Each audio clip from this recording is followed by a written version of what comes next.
आज Doubtnut app download करें। Doubtnut पर अपने सभी गणित, रसायन विज्ञान, भौतिक विज्ञान और जीव विज्ञान के डाउट्स का करो सफाया। बस प्रश्न की फोटो खींचो, एक ही प्रश्न को क्रॉप करो और तुरंत वीडियो सोल्यूशन पाओ। अभी डाउनलोड करें। हेलो स्टूडेंट, इस क्वेश्चन में क्या है, एन आवेशित छोटी बूंदें मिलकर एक बड़ी बूंद बनाती हैं। ठीक है, बड़ी बूंद तथा छोटी बूंदों के लिए निम्न चीज़ों के अनुपात ज्ञात करने हैं: धारिता, विभव, आवेश तथा स्थितिक विद्युत ऊर्जा। तो सबसे पहले हम देखते हैं, मानते हैं कि जो छोटी बूंद है एक, तो उस पर आवेश कितना है, स्मॉल क्यू है। ठीक है, छोटी बूंद पर स्मॉल क्यू आवेश है तथा एन छोटी बूंदें मिलकर एक बड़ी बूंद बना रही हैं। इस बड़ी बूंद के अंदर एन छोटी बूंदें हैं कोई। ठीक है, तो इस बड़ी बूंद का आवेश हमें ज्ञात करना था। ठीक है, इसका हमें धारिता ज्ञात करनी है सी, इसका हमें विभव भी ज्ञात करना है और इसकी हमें स्थितिक ऊर्जा यू भी ज्ञात करनी है। तो हम सबसे पहले इसका आवेश निकालते हैं। आवेश क्यू बराबर क्या होता है, जो कैपिटल क्यू बराबर हो जाएगा, वो जितनी छोटी छोटी बूंदें हैं उन पर आवेश जो होगा स्मॉल क्यू, तो उसके गुणनफल के बराबर हो जाएगा, एन गुना हो जाएगा कितना, small n into small q बराबर हो जाएगा किसके, संपूर्ण आवेश के। तो संपूर्ण आवेश, अब हमें दूसरी चीज़ क्या निकालनी है, अब इसकी धारिता निकालनी है। तो मान लेते हैं जो छोटी बूंद है उसकी त्रिज्या कितनी है, स्मॉल आर है। कितनी है, स्मॉल आर है छोटी बूंद की त्रिज्या। ठीक है, छोटी बूंद की त्रिज्या। ठीक है, तो अब बड़ी बूंद की त्रिज्या क्या है, बड़ी बूंद की त्रिज्या हम मान लेते हैं कैपिटल आर है। ठीक है, कैपिटल आर है, तो ये क्या है, बड़ी बूंद की त्रिज्या। ठीक है, अब ये हमने निकाल लिया है। अब हमारी धारिता क्या हो जाएगी, छोटी बूंद की धारिता अगर हम C1 माने तो वो कितनी हो जाएगी, 4 पाई एप्सिलॉन जी इंटू R1 के बराबर, स्मॉल आर के बराबर। ठीक है, और बड़ी बूंद की धारिता जो होगी C2 बराबर क्या होगी, 4 pi epsilon 0 into capital R के बराबर। अब हम कैपिटल आर का मान निकालते हैं अगर, तो क्या होता है, मतलब बड़ी बूंद का जो आयतन होगा अगर वो कैपिटल V बराबर क्या होगा, एन इंटू छोटी बूंद का आयतन स्मॉल v के बराबर। ठीक है, तो यहाँ पे एन क्या है, हमारा बूंदों की संख्या है। ठीक है, तथा छोटी बूंद का आयतन क्या है, 4/3 पाई आर क्यू, स्मॉल आर है यहाँ पे। ठीक है, और बड़ी बूंद का आयतन क्या है, 4/3 पाई कैपिटल आर क्यू। तो कैपिटल आर क्यू बराबर कितने की हो जाएगी, एन स्मॉल आर क्यूब के बराबर हो जाएगी। ठीक है, तो हम यहाँ से आप किसका मान आ गया, कैपिटल।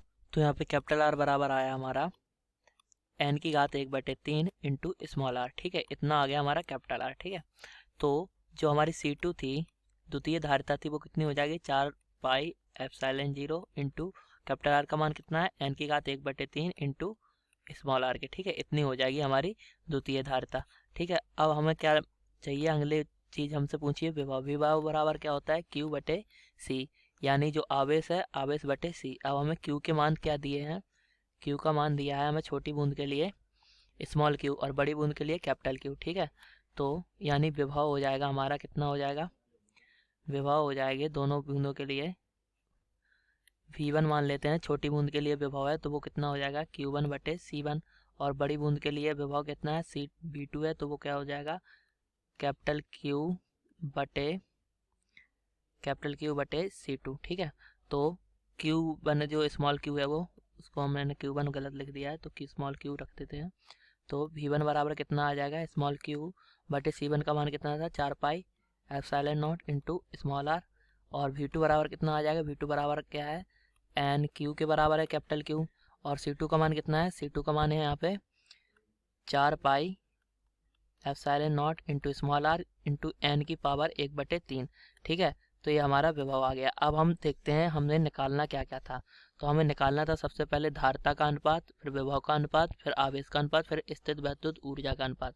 तो हम पहले धारिता का अनुपात निकालते हैं। तो धारिता का अनुपात यानी 1 बराबर क्या हो जाएगा, C1/C2, यानी जो बूंद है उसकी, मतलब छोटी बूंद का की धारिता बटे बड़ी बूंद की धारिता। तो छोटी बूंद की धारिता कितनी है, 4 pi epsilon naught into small r, बटे बड़ी बूंद की धारिता कितनी है, 4 पाई एप्सिलॉन नॉट इंटू कितना है, ये स्मॉल आर इंटू एन की घात 1/3। तो ये क्या हो जाएगी, ये हो जाएगा 1/n की घात 1/3 के बराबर, यानी C1/C2 बराबर हो जाएगा 1/n की घात 1/3। ये क्या आ जाएगा, हमारी धारताओं का अनुपात आ जाएगा। ठीक है, तो हमारा पहला आंसर आ गया। चलो अब दूसरा आंसर निकालते हैं। तो दूसरा आंसर क्या था, दूसरे में हमें निकालना है इनके विभव के बीच में अनुपात। तो विभव के बीच में अनुपात क्या होगा, V1 बटे V2 के बराबर हो जाएगा।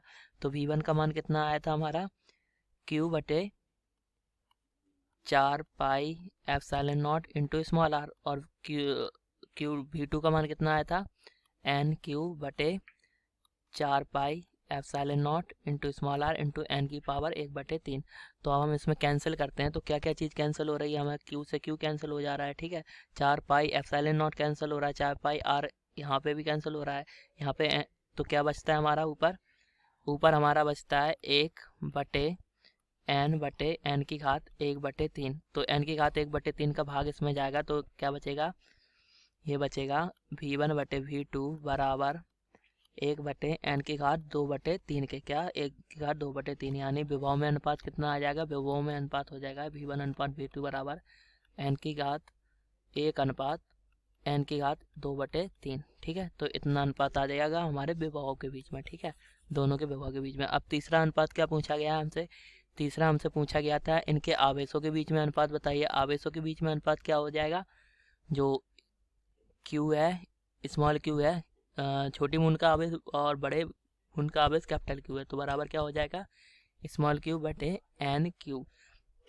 जो कैपिटल Q का मान था वो कितना था, n इंटू जो एक छोटी बूंद का आवेश है उसके बराबर। तो ये कितना हो जाएगा, 1/n के आ जाएगा, कितना आ जाएगा, 1/n हो जाएगा। ठीक है, अब हमसे चौथा पूछा गया है कि जो उनकी स्थितिज ऊर्जाओं में अंतर है वो बताना है। तो स्थितिज ऊर्जा U बराबर किसकी होती है, Q इंटू वी के, Q इंटू वी के होती है। तो हमारे पास अभी हम U1 बटे U2 निकाल रहे हैं, U1 बटे U2, U1 क्या होगी, छोटी बूंद की ऊर्जा, और U2 होगी बड़े बूंद की ऊर्जा। तो Q का मान क्या है, छोटी बूंद के लिए स्मॉल q ही है आवेश, और V का मान कितना था, छोटी बूंद के लिए V का मान था Q बटे 4 pi epsilon naught into small r बटे, अब बड़ी बूंद के लिए निकालेंगे तो बड़ी बूंद के लिए कैपिटल का आवेश का मान क्या है, NQ है, और इसके लिए विभव का मान क्या होता है, NQ बटे 4 pi epsilon naught into small r into n की पावर 1/3 था।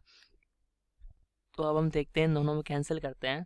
तो क्यू स्क्वायर से एक क्यू और क्यू कैंसिल हो जाएगा, बटे में क्या बचेगा, एन स्क्वायर बच जाएगा, a n pi epsilon not r square, r से आर कैंसिल हो जाएगा इसका। ठीक है, तो क्या बच जाएगा इससे, U1 बटे U2 बराबर बचेगा, ऊपर तो 1 बचेगा, नीचे क्या बचेगा, एन स्क्वायर बटे एन की घात 1/3। तो U1 बटे U2 बराबर कितना आ जाएगा, U1 बटे U2 बराबर आ जाएगा हमारा 1 बटे एन की घात 2 माइनस 1/3, यानी 3 दूनी 6, यानी 5/3। तो 1/n की घात 5/3 बचा यहाँ पे। तो स्थितिज ऊर्जाओं का अनुपात कितना आ जाएगा, U1 अनुपात U2 बराबर 1 अनुपात n की घात 5/3। तो ये क्या आ जाएगा, हमारा स्थितिज ऊर्जाओं में अनुपात आ जाएगा। ठीक है, तो ये हमारे आंसर होंगे, चारों आंसर। ठीक है, थैंक यू, यही हमसे चारों चीज़ें पूछी गई थी। कक्षा 6वीं से 12वीं से लेकर नीट, IIT, JEE वो एडवांस के लेवल तक 1 करोड़ से ज़्यादा छात्रों का भरोसा।